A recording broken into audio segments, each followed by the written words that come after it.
বীরভূমের রাজনগরে গ্রেপ্তার তৃণমূল নেতার ছেলে। বীরভূমের রাজনগর ব্লক তৃণমূলের সহ সভাপতি রানা প্রতাপ রায়ের ছেলে কৌশিক রায় গ্রেপ্তার। কয়েকদিন আগে স্থানীয় এক আদিবাসী যুবতীকে কুপ্রস্তাব ও জাতির তুলে গালিগালাজ দেওয়ার অভিযোগ ওঠে। কয়েকদিন আগে রাজনগর থানায় অভিযোগ দায়ের হয়। আগে এক অন্য যুবক গ্রেপ্তার হয়। আজ সকালে তৃণমূল নেতার ছেলে গ্রেপ্তার। এই ঘটনায় যুক্ত প্রত্যেককে গ্রেপ্তার করতে হবে এবং তৃণমূল নেতার ছেলেকে এতদিন কেন গ্রেপ্তার করা হয়নি এই অভিযোগ তুলে রাজনগর থানায় বিক্ষোভ প্রদর্শন করল বিজেপি নেতা কর্মীরা। উপস্থিত রয়েছেন বিজেপি নেতা জগন্নাথ চট্টোপাধ্যায়, বিজেপির বীরভূম সাংগঠনিক জেলার সভাপতি ধ্রুব সাহা ও দুবরাজপুরের বিজেপি বিধায়ক অনুপ সাহা সহ অন্যান্যরা। তারা জানান, প্রত্যেককে গ্রেপ্তার না করা হলে বীরভূম জেলার বিভিন্ন জায়গা থেকে আদিবাসীদের এনে রাজনগর থানা ঘেরাও করা হবে।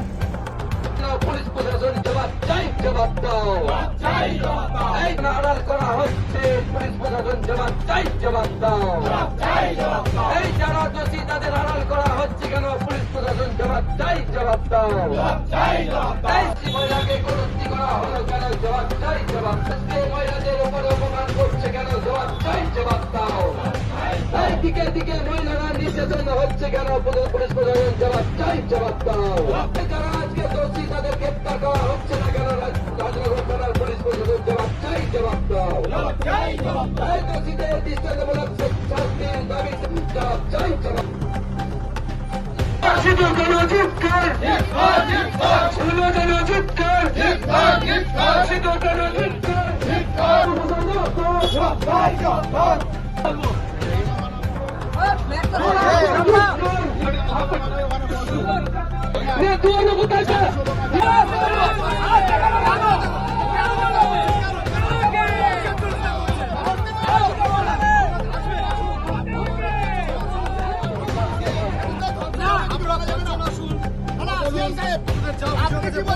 গ্রেপ্তার করা হয়েছে ইতিমধ্যে দুজনকে, কি বলবেন? আজকে আমরা ডেপুটেশন করলাম। দেখুন, এটা শুধু রাজনগর নয়, সারা পশ্চিমবাংলাতে আমাদের আদিবাসী নারী এবং ছাত্রীদের প্রতি একটা টার্গেট করা হচ্ছে। বেছে বেছে আমাদের আদিবাসী মহিলাদের উপর অত্যাচার হচ্ছে। এটা কারণটা কি, এটা আমাদের বুঝতে হবে। আগামী দিনে আদিবাসীকে একতা করতে হবে। এটা আমি রাজ্য সরকারের কাছে এবং পুলিশ মন্ত্রীর কাছে আমি দাবি রাখছি, আদিবাসী মানুষকে বাঁচাতে। আদিবাসী মানুষ কিন্তু সুরক্ষা নয়। রামপুরহাটের ঘটনাটা আজকে কোর্টে একটা হিয়ারিং ছিল। আগামী 31/10 থেকে ট্রায়ালটা শুরু হবে। দেখি ট্রায়াল কতদিন হয়, মাসে একটা পিরিয়ড হয়। সে ট্রায়ালটা না হলে তো আমরা কিছু বলতে পারবো না। এই ঘটনাটাতে আপনারা কি চাইছেন?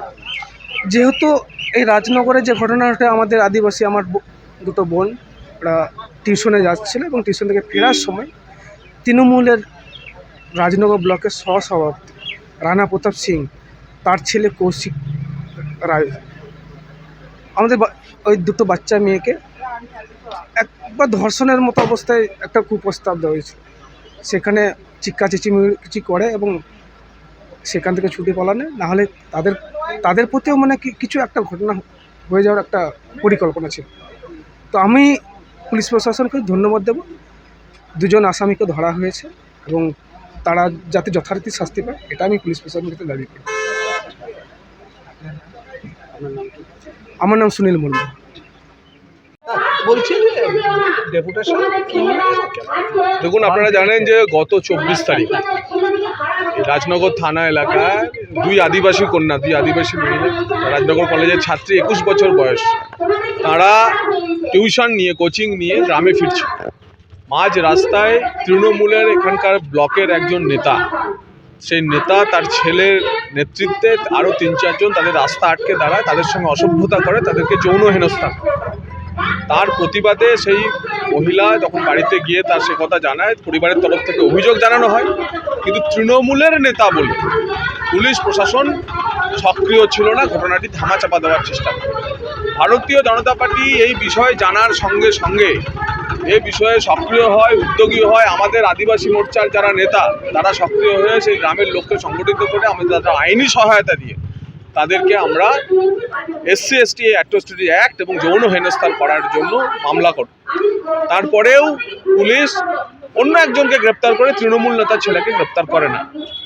আমাদের স্থানীয় রাজনগর মণ্ডলের পক্ষ থেকে ডেপুটেশন দিয়ে তাদেরকে আমরা 24 ঘন্টা সময় দিয়েছিলাম। আজ ছিল সেই 24 ঘন্টা সময় বের হয়ে যাওয়ার সময়। সেই কারণে আজকে এখানকার আদিবাসী এবং অন্যান্য যারা মানুষ আছেন তারা সব মিলে, আদিবাসী এবং আদিবাসীদের পক্ষে দাঁড়ানো সাধারণ মানুষ, তারা একজোট হয়ে আমরা ঠিক করেছিলাম আমরা রাজনগর থানা দিনভর ঘেরাও করব। দিনভর আমরা রাজনগর থানার সামনে বসবো, অবস্থান করব। আমি এসেছি, আমাদের দুবরাজপুরের বিধায়ক অনুপ সাহা, আমাদের জেলা সভাপতি ধ্রুব সাহা, প্রত্যেকে এসেছে। কিন্তু পুলিশ আমাদের জানায় যে আজ সকালে আমাদের এই দাবি এবং আদিবাসীদের দিয়ে থানা ঘেরাওয়ের হুমকির মুখে পড়ে পুলিশ আজকে রানা প্রতাপ রায় যে তৃণমূল নেতা, তার ছেলেকে গ্রেপ্তার করেছে এবং অভিযুক্ত 3 জনের মধ্যে 2 জনকে গ্রেপ্তার করেছে।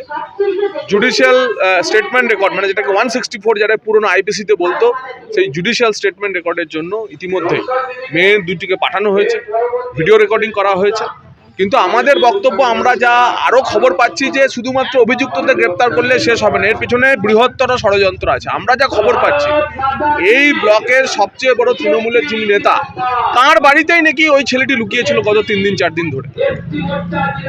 তাই এই বৃহত্তর ষড়যন্ত্রের সঙ্গে ভোট আসছে, তার আগে আদিবাসীদের ভয় দেখানোর জন্য, আদিবাসী মহিলাদের উপর যৌন নির্যাতন চালানোর জন্য ওই যে বৃহত্তর ষড়যন্ত্রে যুক্ত যে এই অঞ্চলের সবচেয়ে বড় নেতা, আমরা তাকেও তদন্তের আওতায় নিয়ে এসে পুলিশকে আইনিভাবে যা করার জন্য আমরা বলেছি। এবং যদি তা না হয়, আমরা আবার পুরো থানায় ডেপুটেশন আমরা বলে দিলাম যে আমরা আবার আদিবাসীদের দিয়ে এই রাজনগর থানা ঘিরব। আমরা অন্যায়ের সঙ্গে অন্যায়কে প্রশ্রয় দিই না। হ্যাঁ, আমরা অন্যায় বলতে জানি, বলতে তৃণমূল অন্যায় বলতে স্বীকার করে, যেটা অন্য দল করে না। আর ওরা রাজনীতি করছে এখানে অন্য কাছে। আমি নিজে আজকে ওই কৌশিকী রায়কে এই চন্দ্রপুর মোড়ে সিআই হাতে তুলে দিয়েছি। যখন আমরা শুনলাম, আমরা সঙ্গে সঙ্গে নিন্দা করেছি এবং বলেছি এর, আমি আগেও বক্তব্য রেখেছি, একটা নেতার ছেলের যা হবে একটা সাধারণ ছেলেরও তাই হবে। আইনের পথে যাবে।